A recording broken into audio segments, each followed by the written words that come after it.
Assalamualaikum everyone. I hope you would be fit and fine. So today I have come along with the 22nd lecture of level 1. आज हम level 1 का सबसे important lecture, इसीलिए मैंने ये 22nd पर रखा है कि आपको सब्जेक्ट वर्ब वगैरह समझ आ जाए पहले, उसके बाद हम ये लेक्चर सीखेंगे। प्रेजेंट सिंपल को बहुत लोग बहुत इजी कंसीडर करते हैं, लेकिन मैं आपको एक चीज़ श्योर कर दूं कि present simple is the 40% of our English.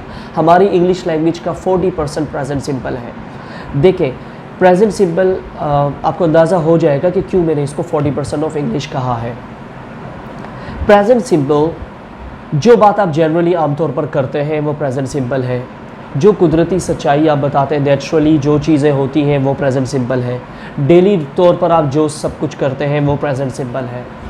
आम तौर पर आप जो करते हैं वो प्रेजेंट सिंपल है। आप जो बोलते हैं, जो गाते हैं, जो कहते हैं, जो करते हैं, ये सब प्रेजेंट सिंपल है। इसीलिए मैं I have been saying this to my students in my academy, in innovative as well, in my school as well, that present simple is the most important ever tense of English language, या present simple is the most important lecture or tense। अगर आप present simple पर grip हासिल कर लें, so the rest of the tenses are very easy for you। देखिए, 4 चीज़ें हैं जिसके लिए present simple यूज़ करते हैं। Number 1, daily routine. डेली आप जो भी करते हैं, मैं सुबह उठता हूँ, नाश्ता करता हूँ, नमाज़ पढ़ता हूँ, शावर लेता हूँ, ऑफिस जाता हूँ, या आप अगर चर्च जाते हैं, इबादत करते हैं, जो भी आप करते हैं, ठीक है जी, वो प्रेजेंट सिंपल है। ठीक है, तो डेली रूटीन के साथ। इसके अलावा यूनिवर्सल फैक्ट्स, यूनिवर्सल ट्रूथ के साथ भी प्रेजेंट सिंपल यूज़ होता है। जैसे सूरज तुलू होता है, सूरज गुरूब होता है, the sun rises, the sun sets, the flower unfolds, and it rains, it clouds, और इट द सन राइजेज, और ये सब भी प्रेजेंट सिंपल ही है। इसके अलावा रिपीटेड एक्शन, यानी जो आमतौर पर आप करते रहते हैं, या इसके अलावा हैबिचुअल एक्शन जो आप आदतन करते हैं। तो प्रेजेंट सिंपल का मतलब ये कि ये मैं करता हूँ। ठीक है, अगर मैं सुबह उठता हूँ, इंग्लिश बोलता हूँ, जॉब करता हूँ, जो भी करता हूँ, वो प्रेजेंट सिंपल में हम बताते हैं। प्रेजेंट सिंपल का फॉर्मूला क्या है? Subject plus first form of verb plus object. लोग ये कर देते हैं, इज एम आर लगा देते हैं, तो इज एम आर ना लगा। प्रेजेंट का मतलब ये नहीं कि आप हर जगह इज एम आर लगा दें। You don't have to put is M R everywhere, right? Subject, verb, object. ठीक है जी, आपको इसकी मैं एक प्रैक्टिस भी दूंगा, लेकिन at the end of the lecture, तो आपको अंदाज़ा हो जाएगा कि कितना आसान है प्रेजेंट सिंपल को अगर हम समझ के करें तो यूज़ करना। अच्छा जी, तो प्रेजेंट सिंपल क्या है? Subject, verb, verb first form, right, and object, right? जैसे I speak English, I get up in the morning, I take tea, I take breakfast, I do exercise, I go to my office, like this। जो कुछ भी करते हैं, I do job, I teach English, I run a school, I run an academy, right? I give lectures, जो भी आप करते हैं, right? The sun rises, the sun sets, ये मैं नहीं करता, ये कुदरती तौर पर होता है। It rains, it gets cloudy, it gets hot, it gets cold. तो जो भी होता है ना ज़िंदगी में, वो सब प्रेजेंट सिंपल है। लेकिन याद रखिए, हो रहा है नहीं, हो चुका है नहीं, जो होता है। मैं ये करता हूँ, राइट, लाइक दिस। इसी तरह एक और चीज़ आपने याद रखनी है, जब कोई थर्ड पर्सन कुछ करता है ना, जैसे मैं कहूँ कि यार मैं लेक्चर्स देता हूँ, आई गिव लेक्चर्स, जबकि मेरा दोस्त है वो डॉक्टर है, वो पेशेंट्स ट्रीट करता है, ही treats patients, he does exercise, he works hard, he performs the mass, he does worship, he wakes up in the morning, he gets up in the morning। यानी कि हर एक्शन के साथ S लग जाएगा। याद रखिए कि जब किसी तीसरे की बात हो रही हो, ही, शी, या किसी का नाम लेके अगर आप बात कर रहे हो, आई होप सो कि आपको ये समझ आ गया होगा।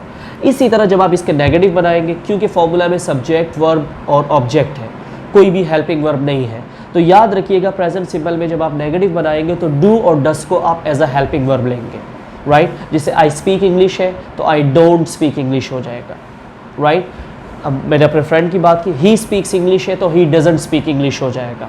आई परफॉर्म नमाज है तो आई डोंट परफॉर्म नमाज हो जाएगा। ही परफॉर्म्स नमाज है तो ही डजंट परफॉर्म नमाज हो जाएगा। I wake up in the morning है तो I don't wake up in the morning हो जाएगा। He wakes up in the morning है तो he doesn't wake up in the morning हो जाएगा। That's set. इसके अलावा जब आप क्वेश्चन बनाते हैं, जब आप किसी से पूछते हैं, जैसे मैंने कहा कि यार मैं ये करता हूँ, क्या तुम ये करते हो, क्या तुम वहाँ जाते हो, क्या तुम नमाज़ पढ़ते हो, क्या तुम लेक्चर्स देते हो, क्या तुम इंग्लिश सीखते हो, क्या तुम इंग्लिश बोलते हो, क्या तुम सुबह उठते हो, ये सवालात हैं। तो सवाल भी हम हेल्पिंग वर्ब से ही करते हैं। और प्रेजेंट सिंपल का मैं पहले ही आपको बता चुका हूँ हेल्पिंग वर्ब क्या है। प्रेजेंट सिंपल का जो खुद से हम ऐड करते हैं वो है डू और डस। तो सवाल भी डू से स्टार्ट होगा, ठीक है। सिर्फ क्या करेंगे, डू हम आगे ले आएंगे या डज हम आगे ले आएंगे। Do you speak English, do you go there, do you wake up in the morning, do you perform namaz, do you work in office, do you call your friends, do you talk to your family, do you give time to your friends, do you eat this, do you eat that। इसी तरह अगर किसी तीसरे की बात करेंगे, does he work in office, does he perform namaz, does he talk to you, does she text you, does she call you, does she help you।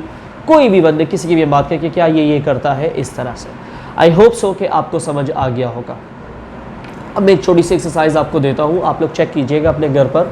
और कभी भी अगर आपको प्रॉब्लम हो तो आप कमेंट सेक्शन में मुझे बता सकते हैं कि मुझे इस चीज़ में प्रॉब्लम है, एंड इंशाल्लाह I help you solving that problem through out. Anyways, practice आपने क्या करनी है, आपने एक अपना शेड्यूल बनाना है कि आप सुबह से लेकर रात तक क्या करते हैं, किस टाइम उठते हैं, उसके बाद क्या करते हैं, उसके बाद क्या करते हैं, उसके बाद क्या करते हैं, उसके बाद क्या करते हैं। यानी कि आपने अपनी एक रूटीन बता दी है। प्रेजेंट सिंपल क्योंकि आप सीख चुके हैं कि सब्जेक्ट आएगा, उसके बाद एक्शन आएगा और उसके बाद ऑब्जेक्ट आएगा। सब्जेक्ट का मतलब आप अपना नाम लिख देंगे कि यार मैं आए, और किस टाइम उठते हैं, I wake up in the morning. उसके बाद के लिए देन भी हम यूज़ कर सकते हैं, आफ्टर दैट भी हम यूज़ करते हैं। जैसे I wake up in the morning, then I go there, then I get fresh, then I perform namaz, then I do exercise, then I take breakfast, then I change my dress, then I go to office. यानी subject के बाद आपने action, वो काम जो आप करते हैं वो यूज़ करना है। तो आप एक रूटीन बनाइएगा। अगर कोई प्रॉब्लम आपको हुई तो आप मुझसे ज़रूर कमेंट्स में अपनी प्रॉब्लम बता सकते हैं, एंड वी विल इंशाल्लाह solve it. Thank you very much. I hope so that you have understood it. Now इंशाल्लाह we will meet any other lecture. Till then अल्लाह हाफिज़, टेक केयर, बाय बाय, हस्ता ला Vista.